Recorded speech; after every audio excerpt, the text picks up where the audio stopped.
The views expressed during this program are not necessarily the views of the station, its staff, or management. Equal time will be given to people with opposing views.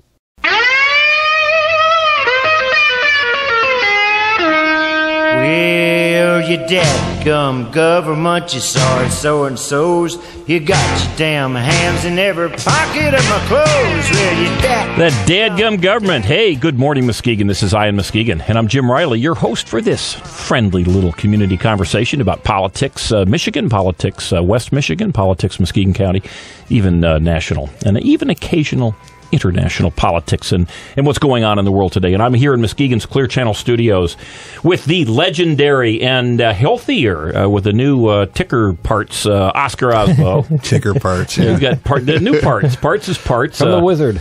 The engineer is back. The great and powerful Wizard of Oz. There we go. We got Oscar back. And also helping us out, old friend Tracy Lorenz, businessman, columnist, author, smart guy. That's right. Quipster, there we go. So anyway, Tracy's with us. Also, at the 9 o'clock hour, we're going to have a call in from a regular contributor and a guy who I have a tremendous amount of respect for also, and that's Jack Spencer from the Mackinac Center. And we will be talking with Jack a little more about prevailing wage. And the reason that this term prevailing wage is important is that it may cost us here in Muskegon anywhere between $2 million and $5 million, and perhaps even more additional dollars if this jail is ever built in Muskegon County. And there's a way to stop this from costing us and still build the jail, but it would save us millions and millions of dollars. And we're going to talk about that with Jack Spencer. And that's at the 9 o'clock hour. And I get accused of forgetting to talk about the fact that we are a call-in show, and we have had some problems and maybe some little errors when people do call in, and we're looking in another direction. But we need a huge light and a big siren go off or something. Exactly. That's what I have in my house. We get all geeked out over here. We're talking about important things that do matter. They matter. And so please, we'd love to hear from you. The number is 231-830-3109. And in the event you do call and you don't get through, go to Ion Muskegon and you can, there's the email address there, which is ionmuskegon@gmail.com. Send me a hate note and let me know that you tried. And I'm the hate note expert. You've got me right here. Tracy, you've never gotten any hate notes, have you? Yeah, I've gotten 4. Yeah, 4. I can imagine when you did your flip-flop column so many years ago. Bastards. Yeah. Yeah. Okay, anyway, so we do want to hear from you. 831-3109. And some housekeeping items. And I got to tell you, I just got an email from someone, and I'm not going to go into great detail, but there are forces and powers within the state of Michigan, both from the left and from the right, that do not want this conversation to happen.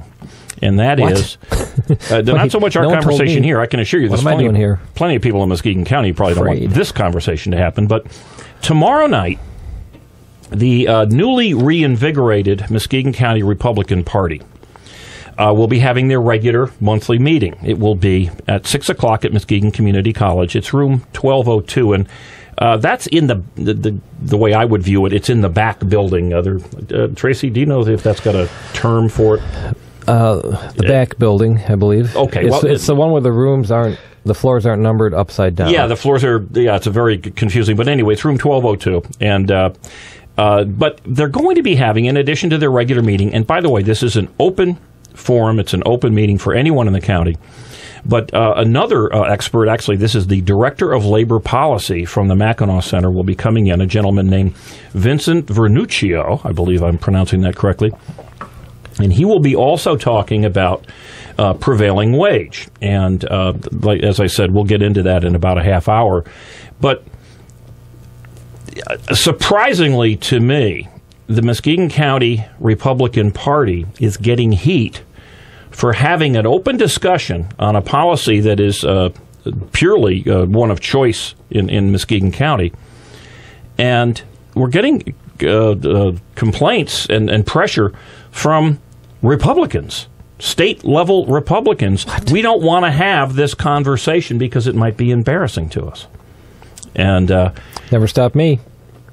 Well, no, it didn't stop you. It's not going to stop us here at Eye on Muskegon either. That's right. Certainly, the unions and the special interests and those people who are greedily benefiting from profit from the procedures and policies that enrich them on the backs of all of the citizens and the businesses in our county. They don't want us talking about it. But the fact that we have elected Republicans, the state-level Republicans, and others who say don't talk about it because it might be embarrassing, it might upset the unions, maybe that's a real hint as to what the problem here is in one of the worst states in terms of economic performance in the United States of America. So anyway, if you want to see what unions, Democrats, and Republican leaders don't want you to see or learn about, you can have an opportunity to do this tomorrow night, 6 o'clock, Muskegon Community College.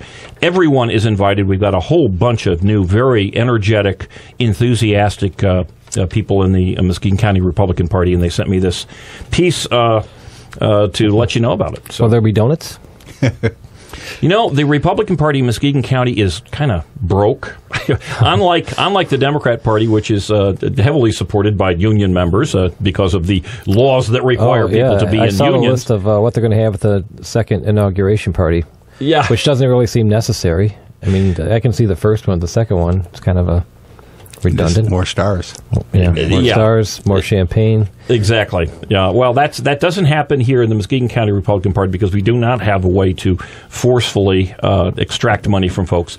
But at some point, maybe we will. Maybe snacks. We'll build things up. Maybe a vegetable tray. We're in a Democrat county, folks. You know, that's the way it is. But anyway, so that issue will be out tomorrow night, and we'll also talk about it in just a few minutes. No Kelly Clarkson coming to that party. Yeah, we've got some attractive Republican women here. Certainly, I would. Can they sing? I would. One would hope not. Okay, hey, but there's MLive. I think very graciously put on the Muskegon site the invitation and the information about this Muskegon County Republican Party meeting, and what I found interesting were a couple of comments, and I'll just read this to you. Quote, as a former member of the Muskegon County Republican Executive Committee, and I don't know who this was, I'm glad to see them being active and reaching out publicly to address the pertinent issues of the day. I was not a popular member of the committee due to my true conservatism in economic and social issues. Sounds like the committee is on the right track right now. And then someone else, who I'm not familiar with either, said, please join us Monday night. You will be welcome now. And that's the big difference. This group is interested in fiscal conservatism. We are interested in accountable government. We don't have a problem having conversations with people who we disagree on about issues that might bring a little emotion to the table. And I do know that we would not have in this state this right to work law, this freedom to work law, if it wasn't for brave people who stood tall against the thuggery, and truly there is thuggery out there. It's thuggery. I've experienced it. That some people use and get away with, and so good for this little group. Now, I'll mention the thuggery here just as an item which I didn't realize. I might have heard this years ago, but Tracy, are you familiar with the Hobbs Act? Was that instituted by Calvin Coolidge? No, it's 1946. The Calvin and Hobbes reference. This is old. And no one got. No, I missed that. Well, I don't read Calvin and Hobbes any longer, although I used to. No one does. No, get this. Hobbes got the hit by a Hobbs car. Act of 1946. Quote, labor groups are immune from prosecution under the Hobbs Act provision that criminalized extortion and robbery using the threat or fear of force. So in other words, the Hobbs Act criminalized extortion and robbery using the threat of fear of force. But labor groups are exempt from that. Oh. And right now, a Senator Mike Lee, this is a U.S. Senator at Utah, is attempting to close that loophole. He's not succeeding. So, again, we want to talk about the issues, and if it upsets people, that's I guess, to be expected. Just duck. Well, I think there's another. I'd like just another couple of points I'd like to talk about in terms of relative to this. We live in Muskegon County, which is right next door to Ottawa County, and I've said time and again that our biggest competition, of course, isn't Texas or Florida or India or any other place. It's Ottawa County, and we most clearly, by every measure, in terms of overspending and overemploying and making it onerous for companies to come into our community, we have succeeded in keeping them out of our community and pushing them into the surrounding communities. And in many cases, the response, certainly by me and others, has been, hey, let's throw the bums out. Well, unfortunately, because of gerrymandering, redistricting, and the like, it's very rare that you see incumbents thrown out. Now, we did this past year, we had 3 county commissioners, the 3 new county commissioners, 5 actually are gone from the old board. But as a general rule, we don't throw out the bums nationally or locally. Well, Milton Friedman, the Nobel Prize-winning economist, an extraordinarily brilliant guy, has had all sorts of wonderful quotes. I think I used one last week. But he's got another one that I think is really important. And it says, quote, "We don't need to throw the bums out. It's nice to elect the right people, but that's not the way you solve things. The way you solve things is by making it politically profitable for the wrong people to do the right things." And the point being is you got to work with what you got. That's exactly right. And if we are fiscal conservatives and we want our elected officials, be they Republican or Democrat, to do the right thing, not just pander to the special interests, to pass laws that will give the special interests, those insiders, those crony capitalists, extra money on the backs of. Really, let's face it, it's primarily on the backs of the poor, because when you have a county that excludes and makes it well known that we don't like employers, who gets hit first? Of course, it's employees. So in other words, it's the unemployed, the folks who live here who can't get work, the folks who live here who have to suffer through bad roads or bad policing, or not bad policing, but reduced the police protection and other things. Those are the ones who pay the penalty. And this is a great opportunity for us to talk about how we can make those people who are elected do the right things. We don't care about their motivation. We just want them to do the right thing. And Roger Miller probably would like that if he wasn't dead. But we're not dead. We're going to take a break, and we'll be right back after that. We just smell like it.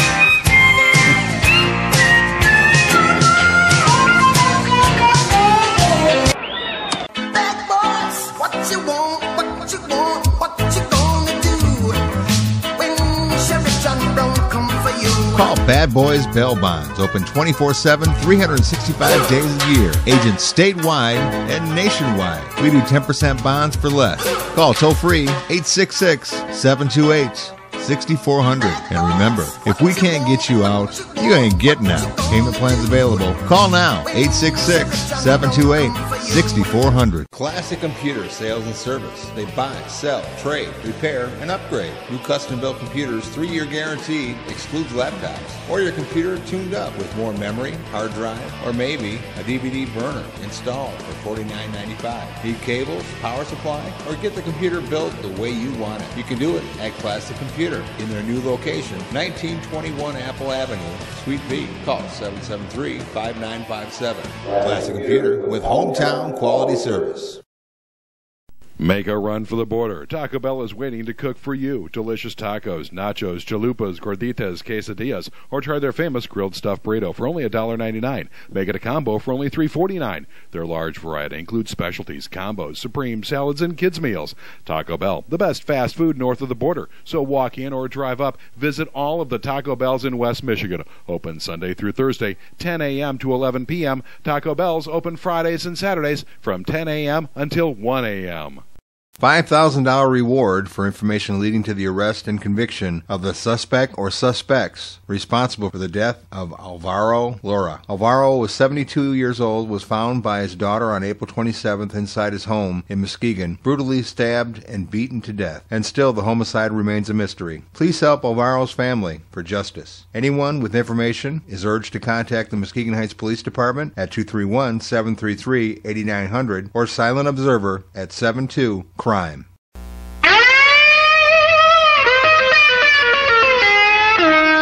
Well, you dadgum government, you sorry so-and-sos. You got your damn hands in every pocket of my clothes. Well, you and those hands are in every pocket of all of your clothes, even those clothes you're not wearing here in Michigan. This is That's not a pocket.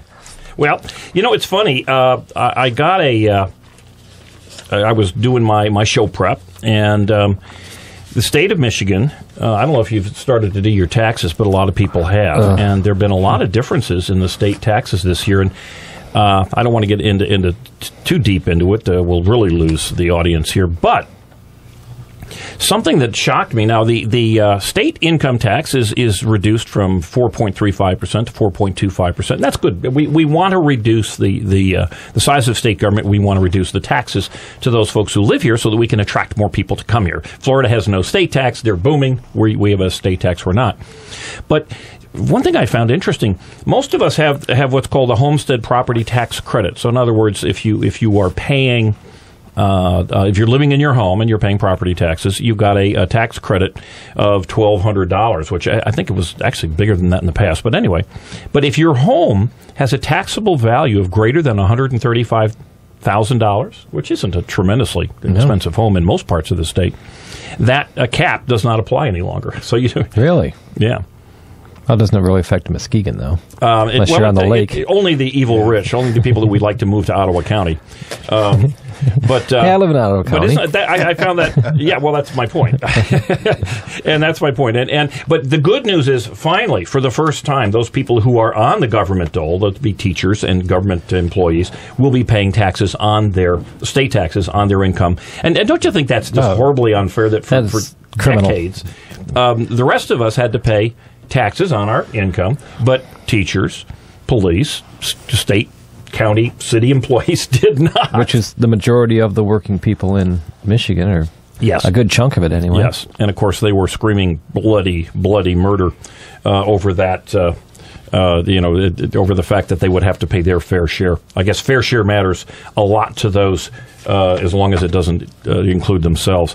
Hey, I want to talk a little bit just briefly about what's going on in New York this past week. And I don't know if it's possible, I suspect it's not, if it's possible to get rid of Obamacare. But we're now seeing not just the cost of Obamacare. We're hearing all over the place that various insurance companies and my insurance went up due to Obamacare, was the exact reason they gave. Went up from $150 a month to $650 a month with a $4,000 deductible. And you were assured that it was going to go down. Going to go down. I know that was part of the deal. Or go up basically the price of a new Mercedes. $500 a month. You can get a pretty nice car for $500 a month. Well, and that's just money you're just giving away. I can get a Volt. Yeah. Well, then get a second one, a Revolt. And that is the problem. But there's another side of it. The cost is one side of the issue. The other side of it is the quality of care that you receive.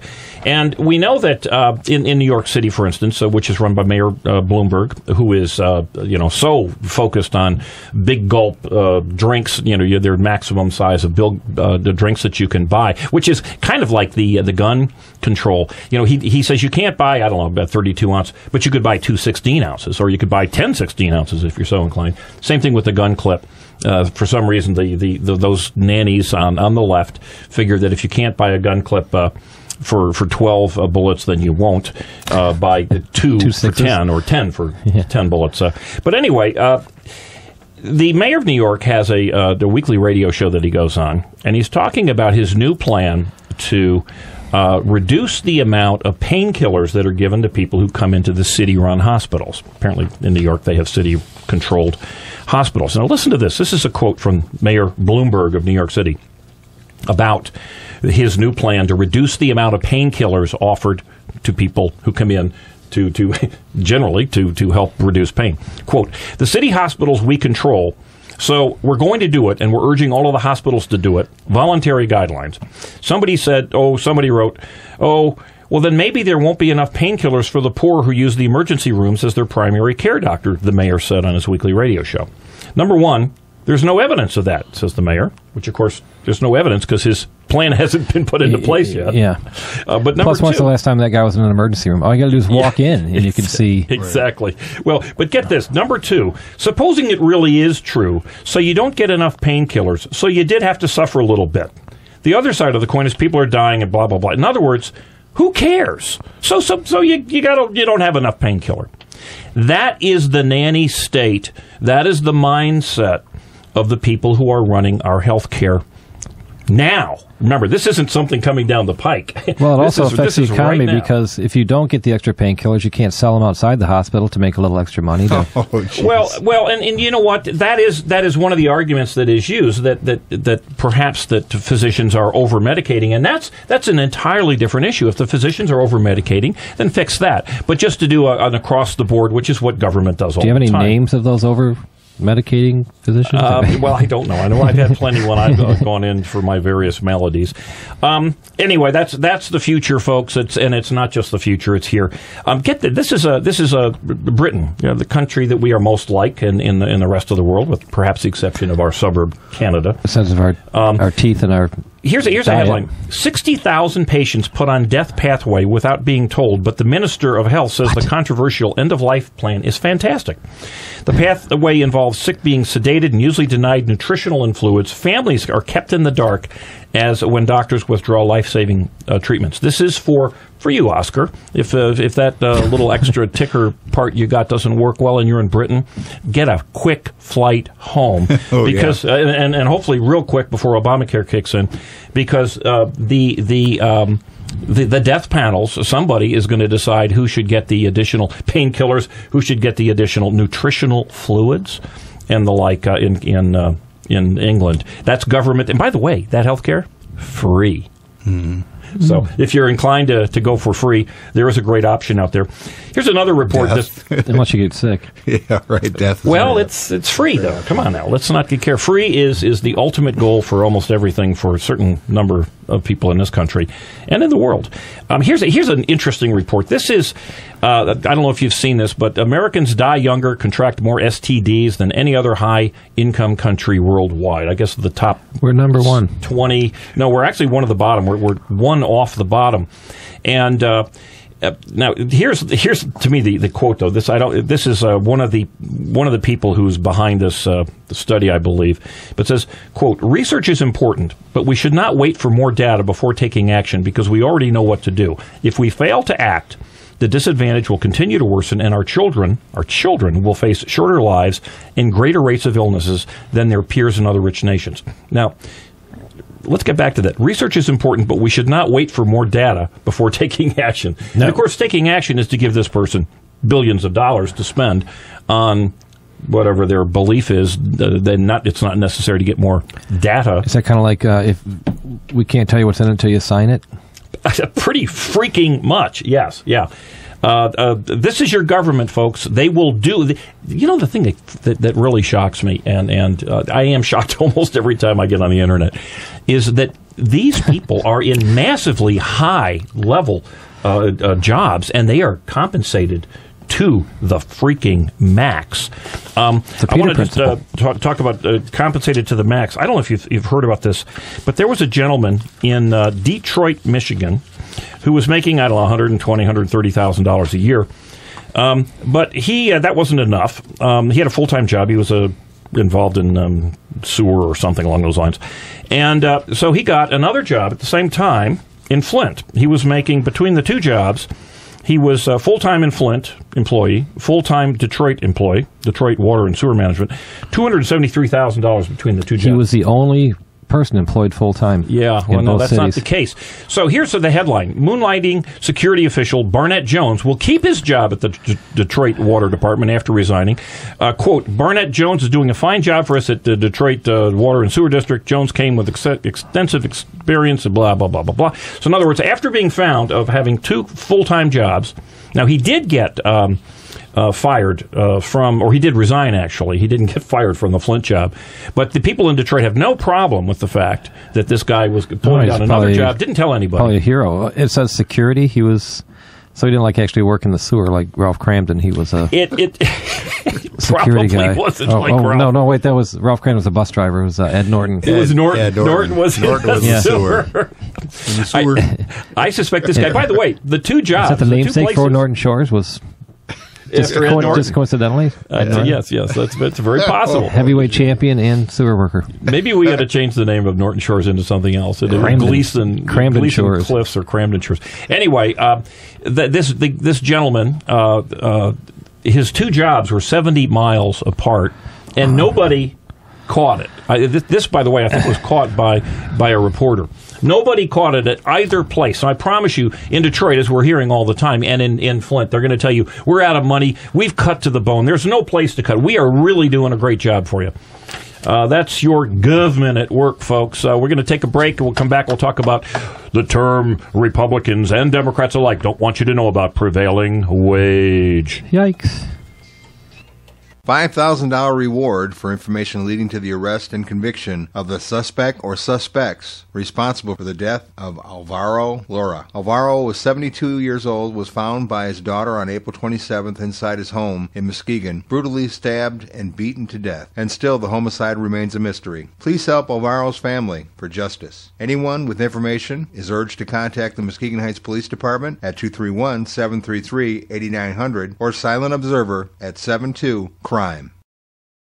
Make a run for the border. Taco Bell is waiting to cook for you. Delicious tacos, nachos, chalupas, gorditas, quesadillas, or try their famous grilled stuffed burrito for only $1.99. Make it a combo for only $3.49. Their large variety includes specialties, combos, supreme salads, and kids' meals. Taco Bell, the best fast food north of the border. So walk in or drive up. Visit all of the Taco Bells in West Michigan. Open Sunday through Thursday, 10 a.m. to 11 p.m. Taco Bell's open Fridays and Saturdays from 10 a.m. until 1 a.m. Bad boys, what you want, what you want, what you gonna do when Sheriff John Brown come for you? Call Bad Boys Bail Bonds. Open 24/7, 365 days a year. Agents statewide and nationwide. We do 10% bonds for less. Call toll free 866-728-6400. And remember, if we can't get you out, you ain't getting out. Payment plans available. Call now, 866-728-6400. Classic Computer Sales and Service. They buy, sell, trade, repair, and upgrade. New custom-built computers, 3-year guarantee, excludes laptops. Or your computer tuned up with more memory, hard drive, or maybe a DVD burner installed for $49.95. Need cables, power supply, or get the computer built the way you want it. You can do it at Classic Computer in their new location, 1921 Apple Avenue, Suite B. Call 773-5957. Classic Computer with hometown quality service. Oh, the dadgum government's got its hands in every pocket of our clothes, and we just found a new pocket with the same old familiar hands. Thankfully, we've got the Mackinac Center to help us out, and one of my favorite guys in the whole state anyway, Jack Spencer. Good morning, Jack. Good morning. Thanks for being here, and again, thank you for those of you who've been listening and over time. You've heard Jack talk about a variety of issues, but one that he has been very passionate about has been this union scam to rip off the poorest of the poor in our state on this home health care, forced unionization, and home health care and home, what's the other word? Home caregiver? Yeah, the home care, yeah. Anyway, so, and you won that. And you won that because you never gave up. And I say that the number one person out there to get this done was you, and certainly some of the brave, mostly Republicans who pushed that issue. But we're going to talk about something different, and this is a very critically important issue for people listening here in Muskegon County, and I suspect it's important in any other county that has this onerous scam created purely to enrich insiders with political connections. At the cost, the serious cost of the taxpayers, the businesses, and the citizens in a county. And that is something called prevailing wage. And, Jack, maybe you want to explain what prevailing wage is, and we'll take it from there. Well, basically, prevailing wage is another leftover from a time period when there was just so much money in government that the unions were allowed to just continually have built-in perks and built-in advantages, and of course it was more easily masked that the taxpayers were getting bilked because everything was going so comparatively well with the United States dominating world economics and everything that you could make the argument that the more everybody made, the more the economy just tumbled forward, and it was just it was never something that I think taxpayers would have liked if they'd been fully aware of it, and many of them actually were anyhow. But let's tell them what it is. Basically, what it is that you have a government project, and the project when you hire the people who are going to build something, the contractors, etc., they have to pay the workers a prevailing wage, and the prevailing wage is an average of the union wage in a particular region. And it's also a little beyond that too, because it includes union benefits, right? And also the way certain counties, and I think Muskegon's is similar, it does require, if not that it requires union labor, it requires. The definition is such that it, as a matter of practicality, it does require union hiring. Yeah, if you're a private contractor and you have your way of figuring how you're going to do the project, and you put in your bid, you're trying to get the low bid possible to do the project. If it's got a prevailing wage on it, you have to average that in, and you probably can't pay it. But so it just chases away a lot of cheaper private contractors from doing these projects. Jack, this is Tracy Lorenz. In case you apologize for that's okay. Introducing you there. But I am one of those contractors who own a construction company, and it's almost impossible to figure out what the prevailing wage is or what you have to figure for the people that you have to pay. And they check that stuff pretty closely, and it's a big risk if you get it wrong. So it does tend to chase away the non-union contractors. The ones that end up working on these big projects usually are little parts of the projects at most, aren't they? Right. Yeah. And basically what it does is it just sets the cost up so much that you're basically almost, you're limiting who can even bid on a contract, and that's going to be done by union labor. Well, we just bid on a job out at the Muskegon Winter Sports Complex, putting a new roof on the building, which is a county-owned building that we lease or rent or something from them. Anyway, instead of, you would normally figure maybe $8 to $10 an hour for a roofer, and you had to, with prevailing wage, it was I think $32.40 plus benefits.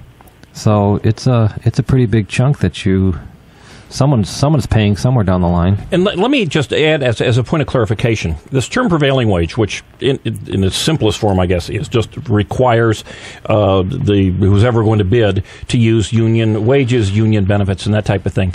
This is not a national law. It is not a federal law when it comes to, or a state law when it comes to county spending. It does cover monies that are given from the federal government, and it does cover monies that are given from the state government. But at the county level, and this is why it's important now, because the county is talking about building a jail anywhere from $30 to $50 or $60 million, and Muskegon County commissioners have imposed this rule on the county, essentially on themselves, to force anybody to bid on this to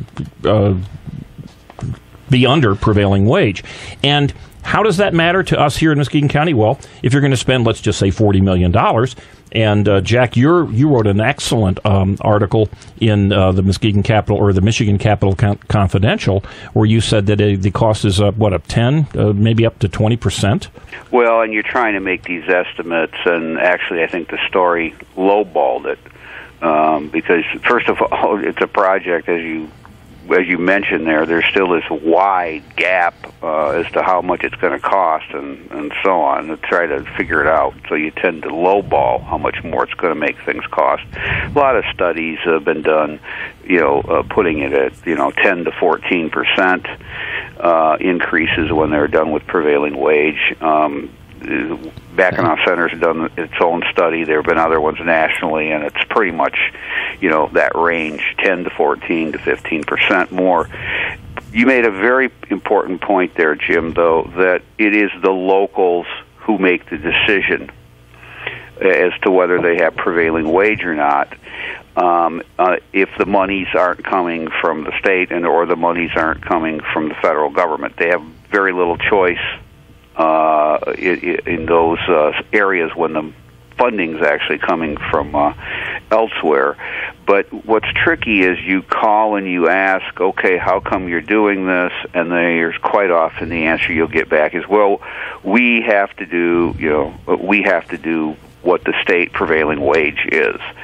And that's misleading because it's the locals who pass that rule to go. What they're talking about when they say that is we're going to use the state formula, but it still is up to local government to decide whether they do that or not when they're raising their own money. And which is what Muskegon's doing. Let me just interrupt here for a sec, though, because that is what we're getting time and again, sadly, from the elected officials and some of the supervisory folks here in Muskegon County. They will give us that half-truth, that sophistry, that, will send you off in the wrong direction, even though we know the full story. And let me just quote from the article that you had written, which, by the way, is in, you can find it in the Michigan Capital Confidential. You can Google Mackinac Center. It's also on Ion Muskegon and on MuskegonPundit.com. But, quote, on December 13th, Muskegon County Administrator Bonnie Hammersley told Michigan Capital Confidential that she'd prefer the prevailing wage ordinances not apply to the jail project. Quote, my understanding is that if we don't have federal dollars in it, we don't need to use prevailing wage.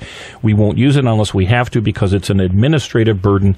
It adds to the cost. So clearly, the county is not in the dark about this, and we have the 9 newly sworn-in county commissioners who could easily pick up on this and who ought to pick up on this. And I would just like to jump over to Tracy because even though Jack is saying that maybe the increase is 10 to 15%, and it's probably higher than that. But that's of the entire project, much of which are materials and things that aren't covered by this. If it's a labor-intensive project, it's going to be a lot higher. Yeah. Well, what did you just say? From $8 to $10 to $30 plus benefits. Right. Yeah, it's a big chunk. Plus, like, was it Bonnie mentioned? Bonnie Hammersley. The administration of a prevailing wage job that's money on top of that because you have to show every employee what they were paid and what they used to be paid, and they oh, that's interesting. Yeah, you can't they don't just take your word for it. So you have to file any number of paperwork. You've got to show them that you actually paid these people that much money. Now, one of the problems I have at the sports complex, and this may sound, I'm not getting around, but most of the work that's done out there is done by prisoners. That's interesting. Yeah, they bring them out there in a bus, and prisoners do most of the labor out there for the ice rinks and the luge track and whatever else. It's done by prisoners. So they said, well, you can use the prisoners when you're scraping off the old roof and stuff. They can load up the dumpsters, and no one could answer me. Do I have to pay the prisoners prevailing wage? Do those fall under my jurisdiction? And nobody could answer that. Nobody could tell me so I had to bump my bid up a little bit because I didn't want to have someone come back later and go, oh yeah, you got to pay these prisoners $32 an hour. Well, this is government interference, and it's self-imposed. It is our county commissioners. Remember, there are only 9 people in the county, actually only 5, if you get 5 of them to vote one way or the other, that are actually enforcing this, imposing this on the taxpayers and the businesses in Muskegon County.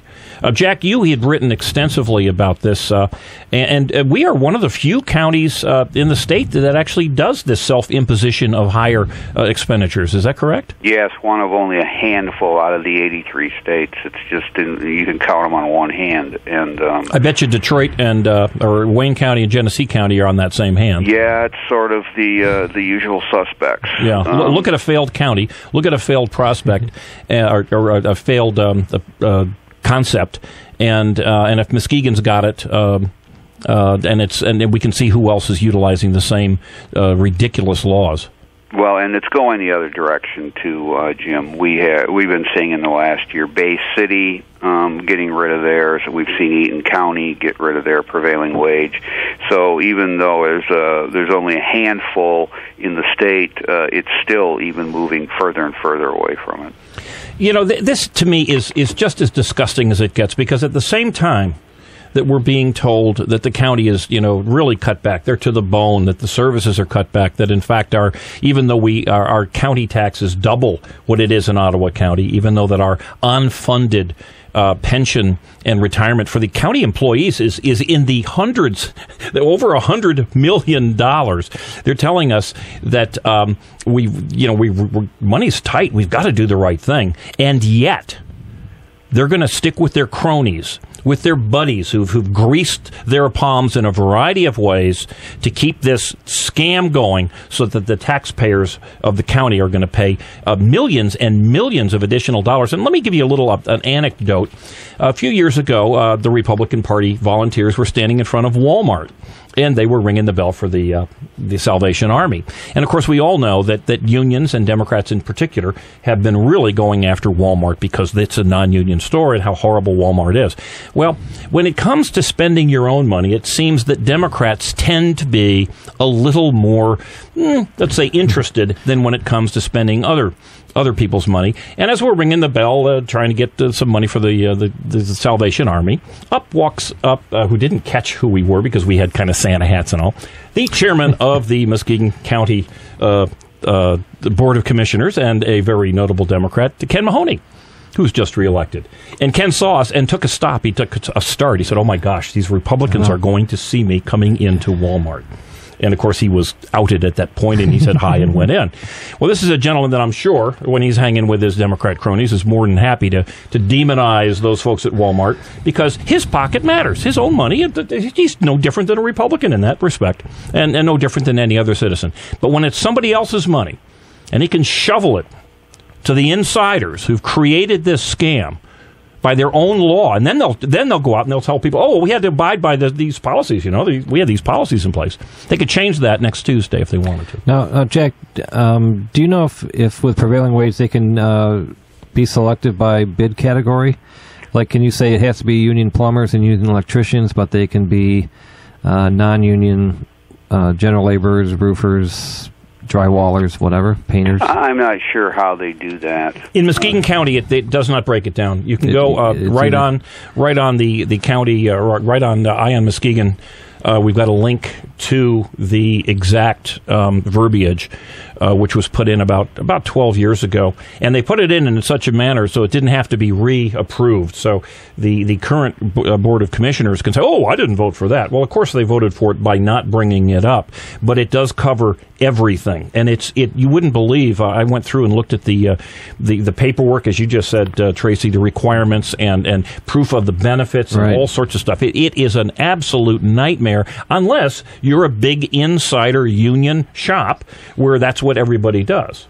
Well, look, talk about complicated. I mean, the story that I wrote there that you quoted from, your own county administrator there, the day that I did that, she seemed to think they still had the option not to use prevailing wage. And it was the next day that she had, and I was glad, she was very nice to make sure they got back with me, but she had someone else who was more familiar with the project call me back and basically explain, yeah, we do have to do prevailing wage. And isn't that, I mean, think about this. You're talking about, Muskegon County doesn't have enormous projects very often.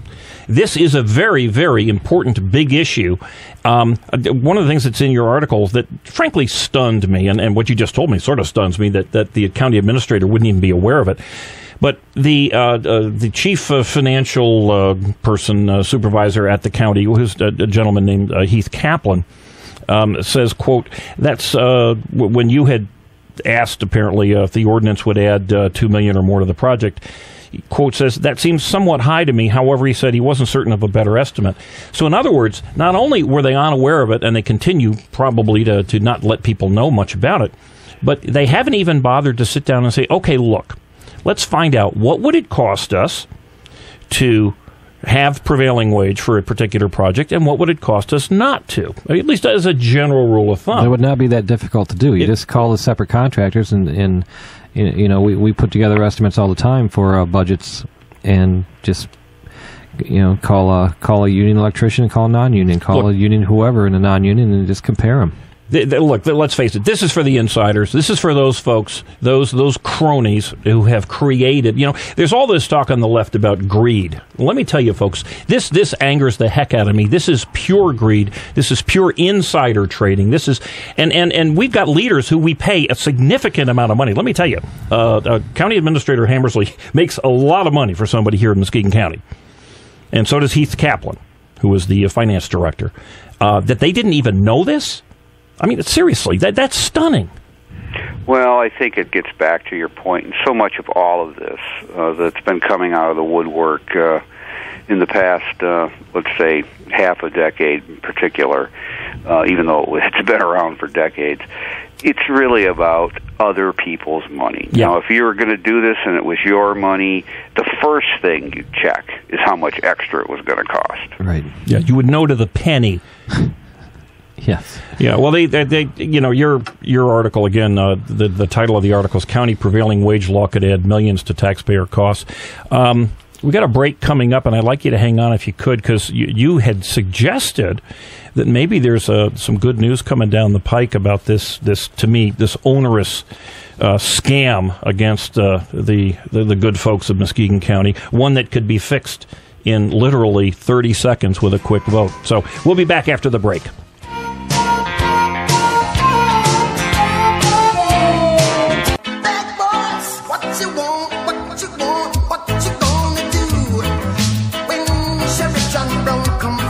Call Bad Boys Bail Bonds. Open 24/7, 365 days a year. Agents statewide and nationwide. We do 10% bonds for less. Call toll free 866-728-6400. And remember, if we can't get you out, you ain't getting out. Payment plans available. Call now 866-728-6400. Classic Computer Sales and Service. They buy, sell, trade, repair, and upgrade. New custom-built computers, 3-year guarantee, excludes laptops. Or your computer tuned up with more memory, hard drive, or maybe a DVD burner installed for $49.95. Need cables, power supply, or get the computer built the way you want it? You can do it at Classic Computer in their new location, 1921 Apple Avenue, Suite B. Call 773-5957. Classic Computer with hometown quality service. Make a run for the border. Taco Bell is waiting to cook for you. Delicious tacos, nachos, chalupas, gorditas, quesadillas, or try their famous grilled stuffed burrito for only $1.99. Make it a combo for only $3.49. Their large variety includes specialties, combos, supreme salads, and kids' meals. Taco Bell, the best fast food north of the border. So walk in or drive up. Visit all of the Taco Bells in West Michigan. Open Sunday through Thursday, 10 a.m. to 11 p.m. Taco Bell's open Fridays and Saturdays from 10 a.m. until 1 a.m. $5,000 reward for information leading to the arrest and conviction of the suspect or suspects responsible for the death of Alvaro Lora. Alvaro was 72 years old, was found by his daughter on April 27th inside his home in Muskegon, brutally stabbed and beaten to death. And still the homicide remains a mystery. Please help Alvaro's family for justice. Anyone with information is urged to contact the Muskegon Heights Police Department at 231-733-8900 or Silent Observer at 72 Crime.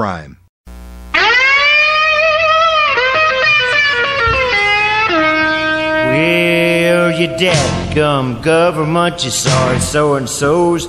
You got your damn hands in every pocket of my clothes. Well, The dadgum government's got its buddies. In this case, we're talking with Jack Spencer from the Mackinac Center. We've got Tracy Lorenz, construction company owner.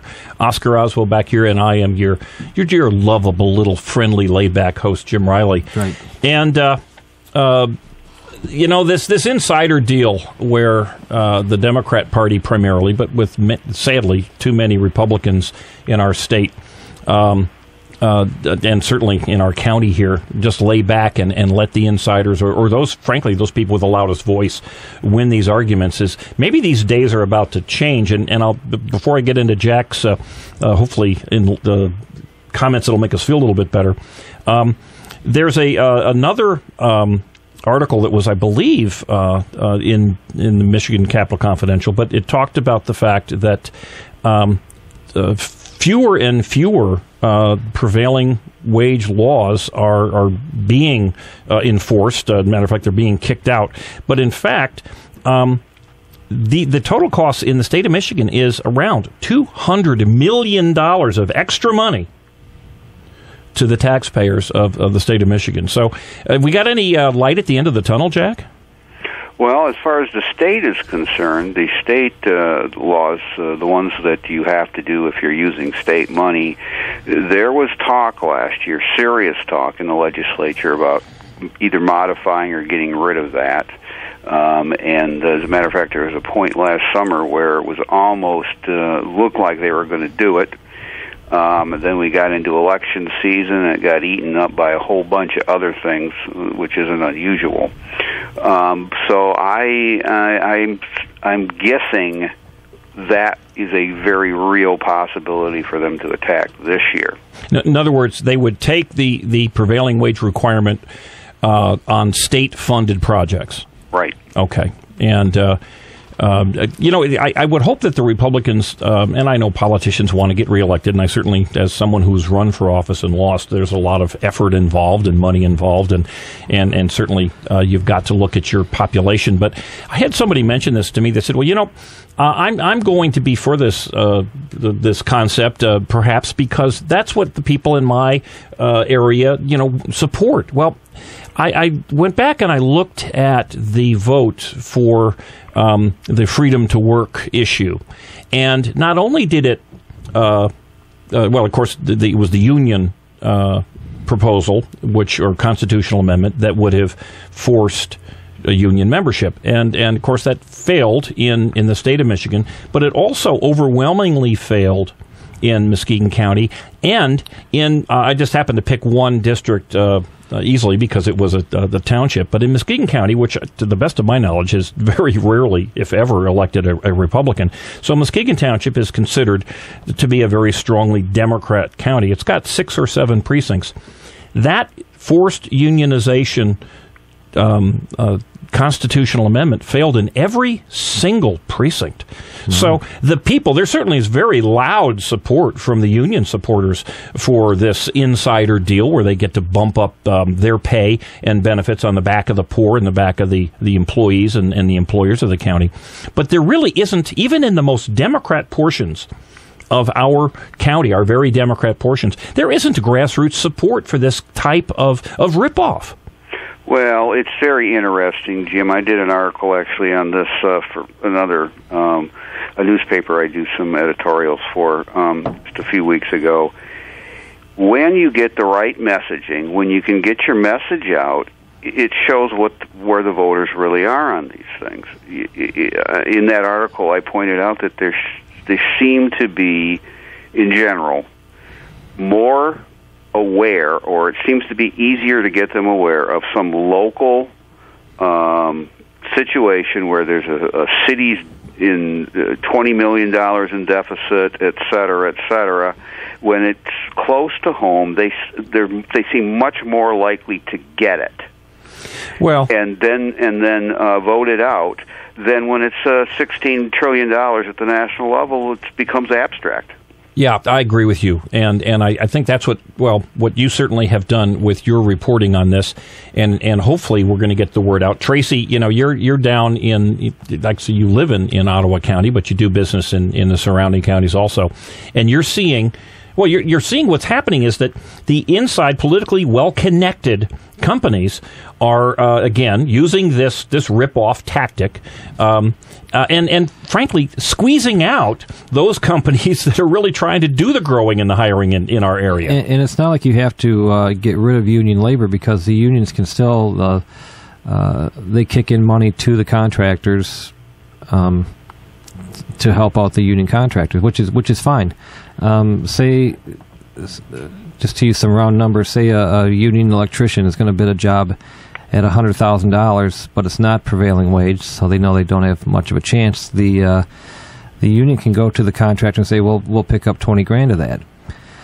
So then the contractor bids it at $80,000 if he gets the job. he gets 80 from the job and 20 from the union to keep his guys working. So it's not like you're going to eliminate unions by doing this. It just makes a little more level playing field. Well, that's an interesting point, that they can go out there. In other words, the unions have the flexibility because they've got this big slush fund. Right. But it's the little guys like yourself and the smaller companies and the individuals that are out there trying to grow their own little businesses that really get squashed on this even more than the poor taxpayer. Now, isn't that interesting, Jim? Isn't this the opposite argument that the liberals always use about Walmart? The big guy is squeezing out the little guys. Yeah. And this is just absolutely inverted. It's totally inconsistent. Well, it's totally inconsistent, in particular when you see the Democrat chairman of the Muskegon County Board of Commissioners walking through the front door of Walmart. Yeah, Which but Walmart that's his money in his wallet. Sherman, not other people's money. Yeah, the hypocrisy is pretty thick here. Okay, but you did say, Jack, you told us off air that there is a possibility that the state will get rid of the state requirement, but that then leaves us with the county, Muskegon County, one of the few counties, arm in arm, standing tall with Wayne County and Genesee County and probably a few other failed counties in our state with this self-imposition. Is there any way to stop the self-imposition? Yeah, it'd have to be local voters. Obviously, they'd have to have their voices heard and say, "Hey, how come you're making it more expensive for me than it is in the rest of the state on these projects?" Okay, so it's up to us, and we're going to have to rely on AM Live, who thankfully, and I thought graciously, did promote the fact that the Muskegon County Republican meeting tomorrow night at 6 o'clock at Muskegon Community College Room 1202 with your Mackinac Center Director of Labor Policy, Vincent, is it Vernuccio? Yes. Okay. They at least publicize this. We've got to get the word out. We've got a county that's fixable. We've got a beautiful county. I will say to Tracy over here, who does live in Ottawa County, I think we've got a far prettier, far more lovely place to live in, but you can't get work here. That's right. And there's no place that can touch Muskegon County as far as natural resources or anything else. But it's just so repelling to anyone that wants to do anything here. And sadly, it's all done on purpose. It's not by mistake. We didn't have bad luck. Right. You know, I did see in the paper this morning the Brunswick building's coming down. Another union landmark to be leveled. Yeah, it is. It's, you know, what is it, Standard Brands, the Hostess Twinkie companies, or whatever the brand company was, they've been sold, and the union stood tall there, stood tall, firm, and loud, and lost all the jobs for those folks. Sadly, that has to do with the owners of the company and certainly the union workers and those who did not want to go on that suicidal strike. But here in the state of Michigan, and in particular in Muskegon County, we've got the ability to change it. We just keep continuing to roll down the hill with jails that they say there's plenty of money for, and there's not only plenty of money, but we can pay 10, 20, maybe 30% more just because and it's so we can. easy to make the comparison, the apples-to-apples comparison, if they just go out in some sort of pre-bid or a budget bid, and everybody gives them out. I mean, you just send out to 3 different or 4 different contractors. Last I heard, no one at Muskegon County Finance Department has died from overwork. And what you were saying though earlier is that the prisoners were doing work. Why can't the prisoners do work on the jail? I know. Well, that's the main. They might not use quite as thick of concrete or as much rebar in some of the walls. What was that, Jack? That was the main reason we stopped using prisoners for a lot of things back in the 30s and the 20s. Remember, we did, and the big problem was they were taking, according to the unions, they were taking money away from the unions. Yeah, and there's an argument there to, there's back and forth, and I certainly can understand that. But this situation about prevailing wage, it is, I guess thankfully, but sadly too, unique, mostly unique to Muskegon County. We can fix it, folks. We've got to get on the phone. If you go to eyeonmuskegon.com, there's one of the posts, one of the more recent posts says, call them, they work for you, and it's a list of every county commissioner with their home phone numbers. And what we'd like to do is you pick up the phone and call your county commissioner and say, look, let's get this cleared up first before we do any bidding on this jail. Jack, thank you so much. You are a hero in my mind, and I'm sure many others. We'll have you back again soon, I hope, and you have a great Sunday. Well, thank you very much. I always like being on the show, and I appreciate being invited. Thank you, buddy. Bye-bye. Yep, Thanks, bye. Jack. We'll be back. $5,000 reward for information leading to the arrest and conviction of the suspect or suspects responsible for the death of Alvaro Lora. Alvaro was 72 years old, was found by his daughter on April 27th inside his home in Muskegon, brutally stabbed and beaten to death. And still, the homicide remains a mystery. Please help Alvaro's family for justice. Anyone with information is urged to contact the Muskegon Heights Police Department at 231-733-8900 or Silent Observer at 72-CRIME.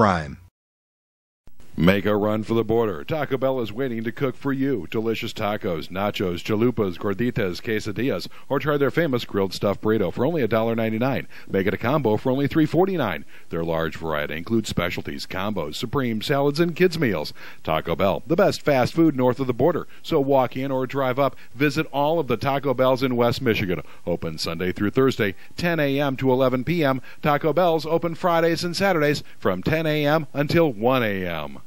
Bad boys, what you want, what you want, what you gonna do when Chevy John Brown come for you? Call Bad Boys Bail Bonds. Open 24/7, 365 days a year. Agents statewide and nationwide. We do 10% bonds for less. Call toll free 866-728-6400. And remember, if we can't get you out, you ain't getting out. Payment plans available. Call now, 866-728-6400. Classic Computer Sales and Service. They buy, sell, trade, repair, and upgrade. New custom-built computers, 3-year guarantee, excludes laptops. Or your computer tuned up with more memory, hard drive, or maybe a DVD burner installed for $49.95. Need cables, power supply, or get the computer built the way you want it. You can do it at Classic Computer in their new location, 1921 Apple Avenue, Suite B. Call 773-5957. Classic Computer with hometown quality service. Well, you dadgum government, you sorry so-and-sos. You got your damn hands in there. All righty, we are back at Iron Muskegon. This is Jim Riley with Tracy Lorenz, Oscar Osbo, and on the phone we have the chairman, the relatively newly elected chairman of the Muskegon County Republican Party, Andy Fink. Good morning, Andy. Good morning, Jim. And why did you call us? And Tracy, I don't know you, but I know of you. There we go. You had something you wanted to say, Andy. Jump on I it. just wanted to point out that one of the problems we have with this right to work, or not with the prevailing wage, is Republicans who are afraid to take a position. I got an email from a staffer for one of our Republican elected officials saying that, gee, this was not the right time for us to raise prevailing wage. They might get in trouble in Lansing. Well, and I thought, well, what the heck? Well, that's exactly it. And what I found interesting, because I was privy to this email, what I found interesting was it's critically important to bring it up right now for Muskegon County, because this $2 million to $5 million to maybe $10 or $15 million is going to be locked in shortly. So in other words, to avoid embarrassment by some elected Republicans, we're going to let the poor folks in Muskegon County take it up the wazoo, because we're going to be quiet because we don't want to embarrass anybody. Well, yeah. Now, you got to remember that everybody has his own axe to grind, and politicians think the parties are there to get them elected, whereas people like you and I who work in the politics think that our goal is better government. And the elected officials are a tool for us, not the other way around. You know, that's well stated. Better government is the ultimate goal, and more efficient and leaner and more accountable government. And when you've got folks who are theoretically on our side, theoretically the good guys, saying, ooh, this might be uncomfortable for me, even though your issue is coming up right now, within, they could vote on this jail within the next couple of weeks if necessary. Yeah. I disagree with him, and I will not respond in the way that he would like me to, because I'm going to go ahead with this, of course. Yes. But I understand everybody has his own perspective on things. My perspective is to improve government, and if Republican politicians don't like it, it saddens me. Well, I agree with you 100%. Thank you for putting together this public information seminar tomorrow night. Again, 6 o'clock, Muskegon Community College. We're going to talk about prevailing wage, not just statewide, but we're going to really focus here on the state of Michigan, or on the county of Muskegon. So, Andy, thank you. Go to church. Drive carefully. May I say one more thing? Yes, sir. We're doing prevailing wage tomorrow night, but I hope that every month, or almost every month, we will have a similar topic of discussion at our Republican meetings. People ought to take a look at the Republican Party in Muskegon County. We've got this old geezer running it, but it's got youth flowing through the blood. Thanks, Jim. Okay, thank you, Andy. All righty. Oscar, we can take a break, or should we yak for a little bit? Oh, we already took our break. We're okay. We already took our break.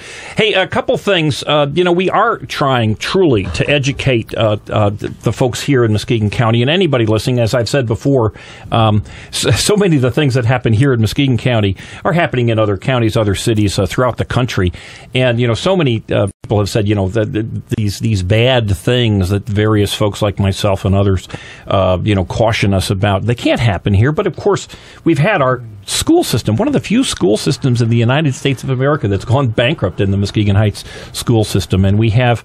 We're proud of our adequate ranking. We are proud that Muskegon Heights Middle School. Yeah. For years had a big banner. 2 years adequate progress. Hoorah, I think is what they had on there, and so tens of thousands of people in Muskegon County drove by that. And still nothing happened until it ultimately shut down. Would have been a more adequate word, so they said wow. Didn't well, they? It was wow. Yeah. It wasn't oorah. It was oh yeah. But so these things can happen. You can ultimately get to the end. But unfortunately, we're somewhat like Detroit in the sense that while Detroit is going bankrupt many decades ago actually, but is just kept on life support with millions upon millions of dollars, and obviously with employees that feel comfortable enough with the work situation to take a job in another county 70 miles away and make a combined almost $250,000 a year. We here in Muskegon County have we're not in Detroit-style bankruptcy or anything along those lines, but we do have 10 times the per capita bond debt that Ottawa County has. In other words, here in Muskegon County, just bond debt alone is 10 times what the bond debt is in Ottawa County. We have, I believe, maybe 10 times or certainly 5 to 10 times the amount of unfunded pension and health care debt for the county employees. In other words, we are getting credit cards at the county building. They're getting credit cards, and they're just filling them out and saying, hey, we got plenty of money here. It's coming in the mail. At some point, that credit card mentality is going to come home to roost. And one of the awful things is as the budget for the county, and I'm talking just the county, but we're seeing other cities. The city of Muskegon didn't have enough money for their what they believe a very important senior transit, and there's any number of things where the excuse is we don't have the money, and yet when they have the opportunity to get frivolous with it, really, really frivolous with it, like buying iPads for all the county commissioners and providing full 24/7 internet connections and things of that. Those are little things. But I think I mentioned this last week, but Mayor Giuliani, one of the first things he did when he became mayor of New York, he took over a disaster back in the 80s, and he went after the small things. He went after the graffiti. He went after the purse snatchers, the items that had essentially been decriminalized by the previous Democrat mayors of New York City. And, of course, Mayor Giuliani was excoriated. I mean, he was one of the meanest, most nasty guys in the world, stopping young artists. And truly, they were called young. Well, of course, they call them graffiti artists today. But and yet, it was the little things that mattered. And we have here at our county commission, and sadly in too many of our cities, not so much in the townships, but sadly in some of the cities, where it's the little things that really give you a sense of the mindset, where, oh, hey, it's only 10,000 here. We had, not long ago, all of you Volt owners in Muskegon County, you can tell there are many, many Volt owners in Muskegon County. who now have the ability, because Muskegon County government paid for it, we have plug-ins. I believe there are two of them. The overfilled, by the way, it's overfilled, the parking lot at the county building, and there are two very expensive plug-ins for electric cars, which, to the best of my knowledge, have never, ever been used. And this is the mindset, the Democrat who shops at Walmart while telling people how awful Walmart is. Now, how do those plug-ins work anyway? Do they have to pay for that or what? Well, you would think that, but no. There's, to the best of my knowledge, the ones that Muskegon County has put in, and I believe the city of Muskegon is the same thing. There's no method to charge anybody for it. So you get the free electricity if, in fact, you utilize it. But to the best of my knowledge, there's only 1 volt in the county, and it's by a relatively well-to-do gentleman. And although that car itself is massively subsidized by the taxpayer. But hey, a couple things I want to make sure. Remember, we are back now at Carmen's. Took a little time off, went skiing with Honey Bunch this past week. Every Tuesday and Thursday when the county is in session, I'm at Carmen's at 2 o'clock in the afternoon. And I'm usually there from about 2 to 3:15 and then I stroll over with who's ever decided to stop in and say hi. And everybody is welcome. We can talk politics, county, state, city, whatever, from 2 o'clock to 3:15. And then I go over to the county building. I video the county commission meetings. And we put all those meetings up on ionmuskegon.com. I mean, I'll love you over there. Yeah. Yeah, you know, it's funny. It does take a little bit of courage, and I must say, to stand tall, because people don't like people who come in and say, hey, we've had this ripoff going on for years, and we don't want you, to expose it. We have Republicans. As Professor Andy Fink has just so eloquently stated, that are not happy that we are talking about uncomfortable things to talk about. Hey, a couple of other things just about unions, since we were talking about this. The Muskegon County Courthouse just finished a $3 million renovation. You can be sure that was under prevailing wage, and it's kind of stunning to me that our county administrator and a county finance director, neither one of them even knew that prevailing wage was a self-imposed, in particular the finance director. And we just finished spending $3 million. I wonder how much additional... I didn't know that. I thought it was... a law or something. If you did state or county work, that it had to be. Well, now, remember now, if it's state money or federal money, then that is the law. All right. But I didn't know county was. But if it's county money, doing your own, and I suspect this county courthouse renovation, $3 million has just been done. So the schools that are under prevailing, it's optional. That would be my understanding. That's a really good point. Suppose a school board goes out and builds a new school or whatever. Is prevailing wage a requirement? Like the janitorial is put out for bid, and that's always prevailing wage. So you pay the janitors, $60,000 a year, whatever it is. The way I understand the law is simply this: that if it's federal money involved, prevailing wage is the law. If it is state money involved so far, and Jack Spencer said that might change, but if it's state money that funds the particular project, then prevailing wage is the law. If it's a millage that says we're going to build a new school or build something else, that's local money, and it might very well be a self-imposed additional fee for the well-connected insiders who are certainly in Muskegon County, bleeding this county dry at so many different levels. And again, I find it amazing that this Hobbs Act, which criminalizes extortion and robbery by using the threat of fear of force, which is a good law, and labor unions are by law excluded from this. Hence their actions. When they were over in Lansing and cutting down the tent and all that kind of garbage. Needless to say, now let's be clear, most union folks are not that way. By far and away, the vast majority are not. And I don't blame anybody who's a member of a union or a public employee for taking advantage of what's available there. The people I do blame are the people that we have elected, we have compensated, and we have empowered to do the right thing, to bring us better government. In this case, it would be our 9 county commissioners, our 2 state representatives, and our state senator, and certainly if you live in a city or a township, those leaders. We don't just compensate them, and we don't just rely on them to do the right thing. We've given them the power. We don't have that power here. We can't do the right thing because we said, look, we expect you're going to give us better government. You're going to balance the books. You're going to do the homework that is necessary so that you can make those wise judgments. And when we find that we've got a county executive, executive who's been there for, good Lord, 4 years or longer, gets excellent remarks or excellent marks across the board, doesn't know that about prevailing wage. When you get a finance director who says, well, I never even looked at it. Yeah, it's stunning. Well, it is stunning. It reminds me of the example that I brought up earlier about this guy in Detroit who's got 2 jobs. He's one in Flint, one in Detroit. Nobody even knew. Nobody even knew. Well, somebody went to the commissioners or whoever and said, there's some people that want to rake your yard. This guy you got to pay $40 an hour. This guy you got to pay $5 an hour. They'd probably pay a little more attention. I think I know who the county or how the county commissioners would act if it was their own money. Many of them have owned businesses, certainly, and there's nothing wrong with acting in your own self-interest. But there is something morally wrong with spending other people's money with abandon without even taking the time to find out how much it costs. I mean, I could see that maybe a county commissioner might be willing to come into this studio and talk about, wait a minute, I want to explain to you why it makes more sense to spend $5 or $10 or $15 or $20 million on a jail. And they might have an argument. They might say, well, we've got better labor or who knows what. But at least, number one, know what it's going to cost.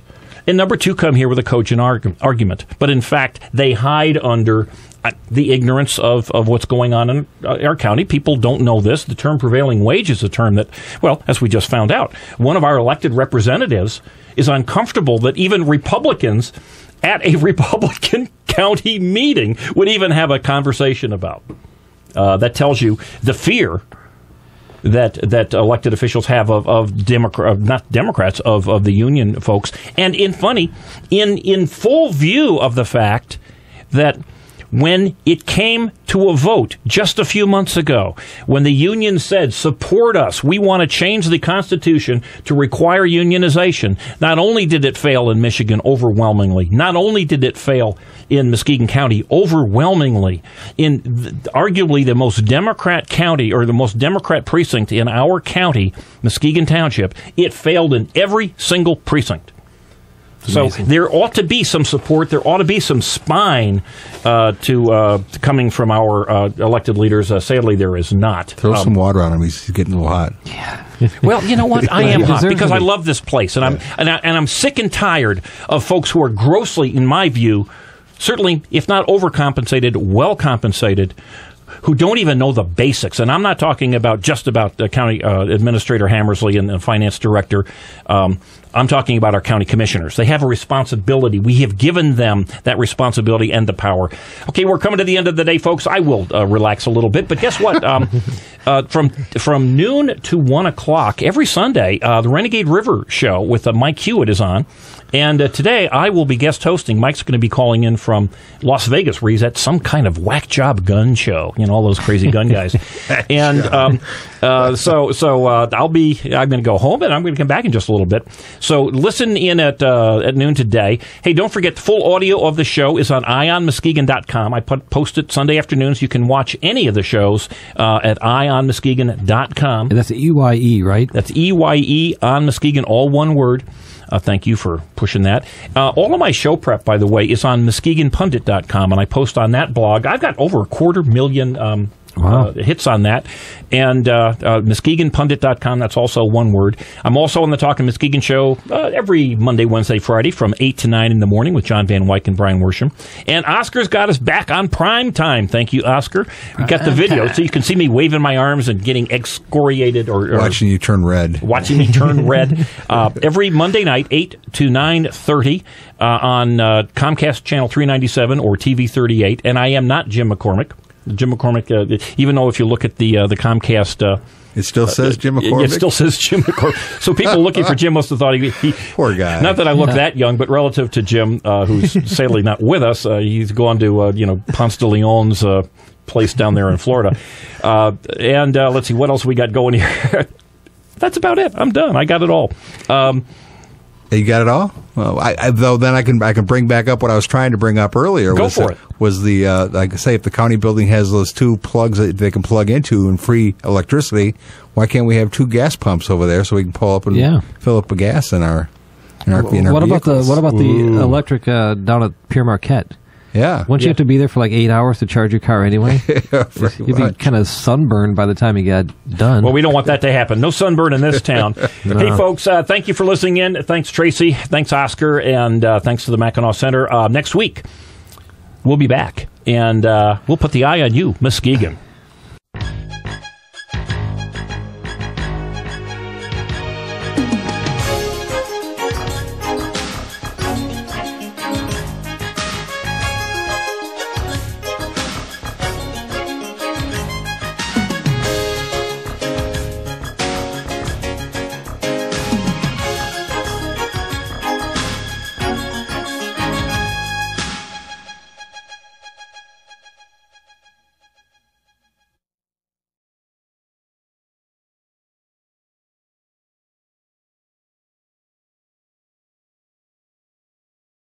Bad boys, what you want, what you want, what you gonna do when Sheriff John Brown come for you? Call Bad Boys Bail Bonds. Open 24/7, 300.